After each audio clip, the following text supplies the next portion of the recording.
ও আচ্ছা আচ্ছা হ্যাঁ ব্যস্ত বাগানত কিজন বিয়াস্তর মাঝাগের মাঝে নামাজ দোয়া ফরগি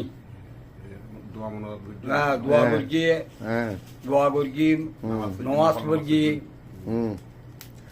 তারা বাংলাদেশ হলে দোয়া করছেন না ইনশাল্লাহ সারা পিছি বিল্লা করগি মাশাআল্লাহ পিছি মাশাআল্লাহ বিল্লা করগি যারা মরগি ওই হুম মতো মাইয়ে হওয়া মতো দেদুন সহিত ইয়ে হ্যাঁ। মরগি তাদের আল্লাহ তারার মাফ করি দো মাশাআল্লাহ। গুনাহ মাফ করি দো আর যারা দুনিয়াতে আছে হ্যাঁ, তাদের হায়দার গুনাহ যারা। আহত তুমি মাফ করি দো আর আল্লাহ তো যিনি মোয়াল্লেম আছে মৌলানা মাসুদ করিম চৌধুরী সাহেব হ্যাঁ। এবার লেখেন দোয়া করছেন নি দোয়া বেকন মাল্লা মাল্লা তো করগি কে লাইবা আর আয়াত আব্দুল নবী হক্কানি হ্যাঁ। আল্লাহ তো করছেন গর্গি আল্লাহ দিন ইনশাল্লাহ তারা কাফেলা হাসকেন লাগবে কো পালা লাগে মাশাআল্লাহ এনে অনেক আনন্দ লাগবে না আনন্দ লাগে আর মকলো বালা আই হ্যাঁ সিটাং বাড়ি পড়ছে কোন জায়গায় চিটাং বাড়িতে